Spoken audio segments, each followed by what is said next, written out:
was trying to think, what could I say that could actually be helpful or useful to you in the future? And I thought I'd perhaps tell the story of how I sort of came to be here. How did some of these things happen? And maybe there's some lessons there, because I often find myself wondering, how did this happen? So when I was young, I didn't really know what I was going to do when I got older. People kept asking me, and eventually I thought that the idea of inventing things would be really cool. And the reason I thought that was because I read a quote from Arthur C. Clarke, which said that a sufficiently advanced technology is indistinguishable from magic. And that's really true. If you go back, say, 300 years, the things that we take for granted today, you'd be burned at the stake for. You know, being able to fly, that's crazy. Being able to see over long distances, being able to communicate, having effectively, with the internet, a group mind of sorts, and having access to all the world's information instantly from almost anywhere on the earth. This is stuff that really would be magic, or would be considered magic in times past. In fact, I think it actually goes beyond that, because there are many things that we take for granted today that weren't even imagined in times past. They weren't even in the realm of magic. So it actually goes beyond that. So I thought, well, you know, if I can do some of those things, basically if I can advance technology, then that's like magic, and that would be really cool. And I also had sort of a slight existential crisis, because I was trying to figure out what does it all mean? Like, what's the purpose of things? And I came to the conclusion that if we can advance the knowledge of the world, if we can do things that expand the scope and scale of consciousness, then we're better able to ask the right questions and become more enlightened. And that's really the only way forward. So I studied physics and business, because I figured in order to do a lot of these things, you need to know how the universe works, and you need to know how the economy works. And you also need to be able to bring a lot of people together to work with you to create something, because it's very difficult to do something as an individual if it's a significant technology. So I originally came out to California to try to figure out how to improve the energy density of electric vehicles, basically to try to figure out if there was an advanced capacitor that could serve as an alternative to batteries. That was in '95, and that's also when the internet started to happen. And I thought, well, I can either pursue this technology where success may not be one of the possible outcomes, which is always tricky, or participate in the internet and be part of it. So I decided to drop out. Did some internet stuff. Did a few things here and there. One of which was PayPal. And I think maybe it's helpful to say one of the things that was important then in the creation of PayPal was kind of how it started, because the initial thought was with PayPal was to create an agglomeration of financial services. So to have one place where all of your financial services needs would be seamlessly integrated and work smoothly. And then we had like a little feature which was to do email payments. And whenever we'd show the system off to someone, we'd show the hard part, which was the agglomeration of financial services, which was quite difficult to put together. Nobody was interested. Then we'd show people email payments, which was actually quite easy, and everybody was interested. So this is, I think it's important to take feedback from your environment. You know, you want to be as closed loop as possible.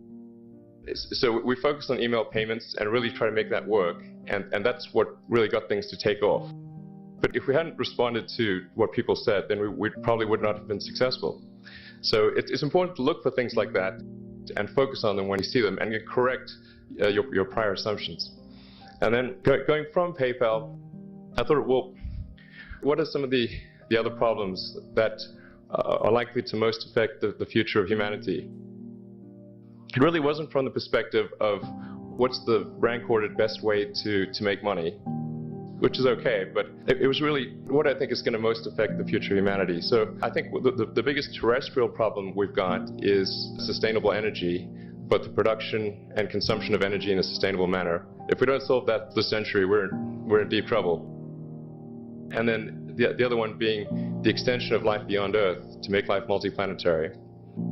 So the latter is the basis for SpaceX, and the former is the basis for Tesla and Solar City. And when I started SpaceX, it actually, initially, I thought that, well, there's no way one could possibly start a rocket company. I wasn't that crazy. I thought, well, what is a way to increase NASA's budget? That was actually my initial goal. So I thought, well, if we can do a low-cost mission to Mars, something called Mars Oasis, which would land seeds in dehydrated nutrient gel, and you hydrate them upon landing, and then you'd have this great sort of money shot of green plants on a red background. The public tends to respond to precedents and superlatives, and this would be the first life on Mars, the furthest that life's ever traveled, as far as we know. And I thought, well, that would get people really excited, and therefore increase NASA's budget. So obviously, the financial outcome from such a mission would probably be zero. So anything better than that was on the upside. So I actually went to Russia 3 times to look at buying a refurbished ICBM, because that was the best deal. And I can tell you it was very weird going there in late 2001, 2002, going to the Russian rocket forces and saying, I'd like to buy 2 of your biggest rockets, but you can keep the nuke. That's a lot more. They thought I was crazy, but I did have money, so that was okay. After making several trips to Russia, I came to the conclusion that actually my initial impression was wrong, because my initial thought was, well, that there's not enough will to explore and expand beyond Earth and have a Mars base and that kind of thing. But I came to the conclusion that that was wrong. In fact, there's plenty of will, particularly in the United States, because the United States is a nation of explorers, of people who came here from other parts of the world. And I think the United States is really a distillation of the spirit of human exploration.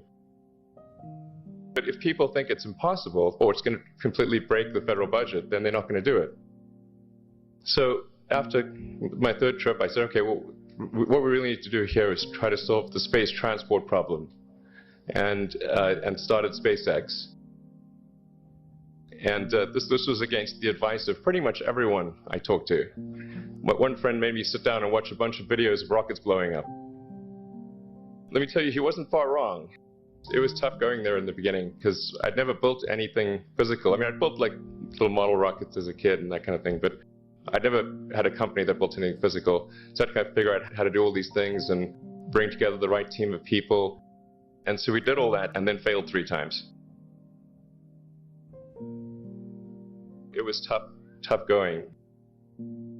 Because the thing about a rocket is the passing grade is 100%. And you don't get to actually test the rocket in the real environment that it's going to be in. So I think, so the best analogy for rocket engineering is like if you want to create a really complicated bit of software, you can't run the software as an integrated whole, and you can't run it on the computer it's intended to run on. But the first time you put it all together and run it on that computer, it must run with no bugs. That's basically the essence of it. So we missed the mark there. The first launch, I was picking up bits of rocket near the launch site. It was a bit sad. But we learned with each successive flight, and we're able to, eventually with the 4th flight in 2008, reach orbit.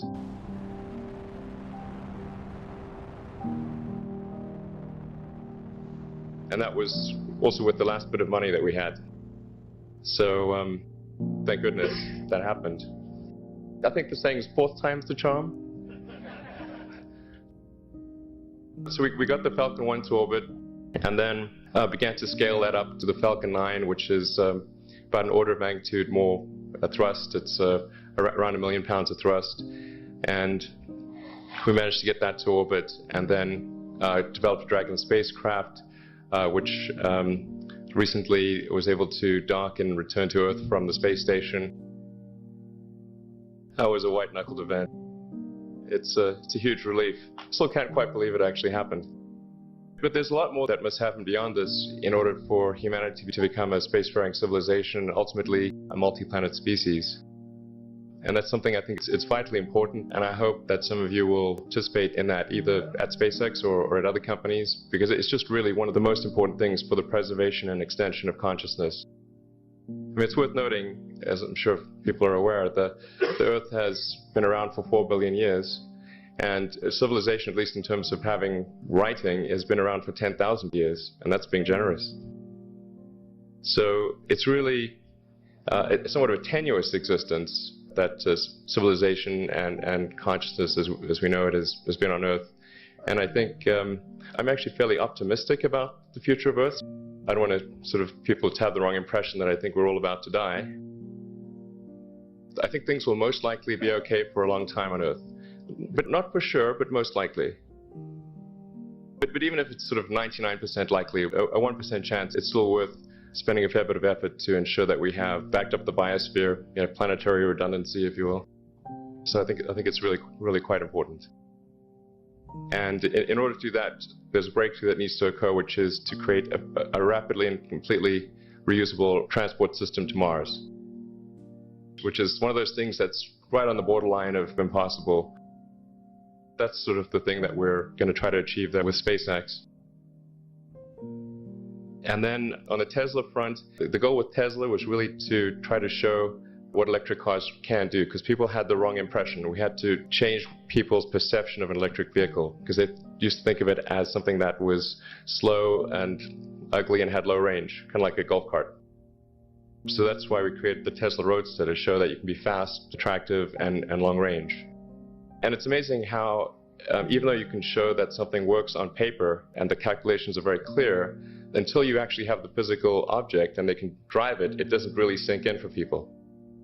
So that, I think, is something worth noting. If you're going to create a company, the first thing you should try to do is create a working prototype. Everything looks great on PowerPoint.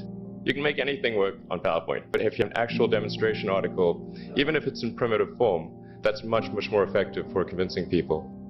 After we made the Tesla Roadster, people said, oh, sure, we always knew you could make a car like that. It's an expensive car, and it's low volume, and it's small and all that, but you couldn't make a real car. Like, okay, fine, you've got to make that too.